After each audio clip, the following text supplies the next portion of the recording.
দেখুন আপনাদের জন্য আমি কত সুন্দর একটা অভিনব স্টাইলে ভাজি নিয়ে এসেছি। বলুন তো এটা আমি কি ভাজি করেছি? সবাই তো আমার এই ফেসবুকে ছবিটা দেখে বলেছেন যে আমি এখানে ভুঁড়ি ভাজি করেছি, অনেকে বলেছেন গরুর কলিজা ভাজি করেছি। জি না, একদমই ভুল বলেছেন। আমি এখানে তাওয়া ভুনা করেছি। আসলে আমি মূলত মুরগির গিলা, কলিজা, মাথা এগুলো ভাজি করেছি। তাওয়া ভুনা, আসলে তাওয়া ভুনাটা তাওয়াতেই করতে হয়, কিন্তু আমার তো তাওয়া ছিল না, কী করব, তাই আমি কড়াইতেই ভাজি করেছি। কিন্তু এটা তাওয়া ভুনার চাইতেও বেশি মজা হয়েছিল। তো যাই হোক, আমি এখানে সবগুলো জিনিস একদম সুন্দর করে পরিষ্কার করে ধুয়ে নিয়েছি এবং কেটে নিয়েছি। তারপরে হচ্ছে আপনার আদা রসুন বাটা, মরিচের গুঁড়া, হলুদের গুঁড়া, লবণ, সয়াবিন তেল সব কিছু দিয়ে সুন্দর করে মাখিয়ে আমি ম্যারিনেট করে রেখেছি কিছুক্ষণ। এবং কড়াইতে তেল দিয়ে দিয়েছি।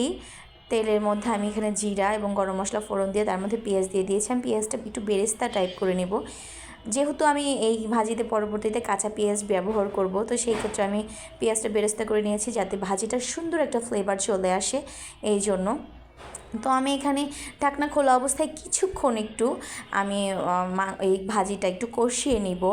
মানে যে মশলাটা দিয়ে যে আমি মাখিয়ে রেখেছিলাম, একটু পানি উঠবে, এটাই আমি একটুখানি কষিয়ে নিব, ভালোভাবে একটু নেড়েচেড়ে নিব। কষিয়ে নেওয়ার পরে আমি এটার মধ্যে একটু অল্প পরিমাণে পানি দিয়ে দিব, যেহেতু এখানে আমি গিলা আর মাথাও নিয়েছি। কলিজা সিদ্ধ হতে সময় লাগে না, কিন্তু গিলার মাথা সিদ্ধ হতে কিন্তু সময় লাগে।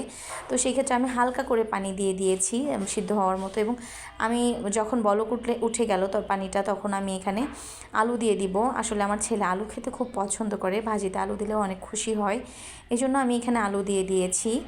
তো দেখেন আমার কিন্তু এখানে ঝোলটা মোটামুটি শুকিয়ে এসেছে, এই জন্য আমি এখানে আবার কাঁচা পেঁয়াজ দিয়ে দিতে চেয়েছিলাম, সেই কাঁচা পেঁয়াজটাই আমি দিয়ে দিব এখানে। কাঁচা পেঁয়াজ দিলে এটা স্বাদ বহুগুণে বেড়ে যাবে, অনেক সুন্দর একটা সেন্ট আসে, ফ্লেভারটা অনেক ভালো লাগে।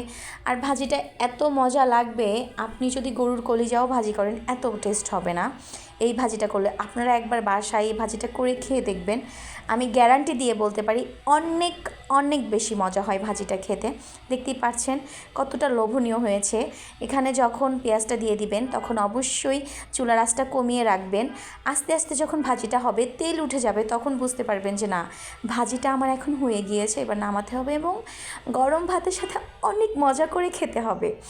এটা এত বেশি মজা হয় যে ভাত কম পড়ে যাবে। আপনি যখন এটা রান্না করবেন, এই রেসিপিটা রান্না করবেন বাসায়, অবশ্যই চাল একটু বেশি করে দেবেন, কারণ সবাই ভুলে একটু বেশি ভাত খেয়ে ফেলবে, কিছু মনে করা যাবে না। মাঝে মাঝে এরকম কিন্তু একটু হয়, তাই না?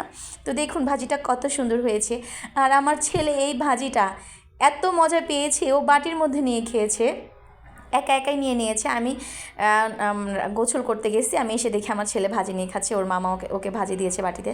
দেখুন নাচতেছে আর খাচ্ছে। তো মাশাআল্লাহ অনেক সুন্দর করে খাচ্ছে। আমার সবাই আমার ছেলের জন্য দোয়া করবেন, আর আমার ভিডিও ভালো লাগলে অবশ্যই লাইক কমেন্ট করবেন, শেয়ার করে দেবেন। ধন্যবাদ সবাইকে।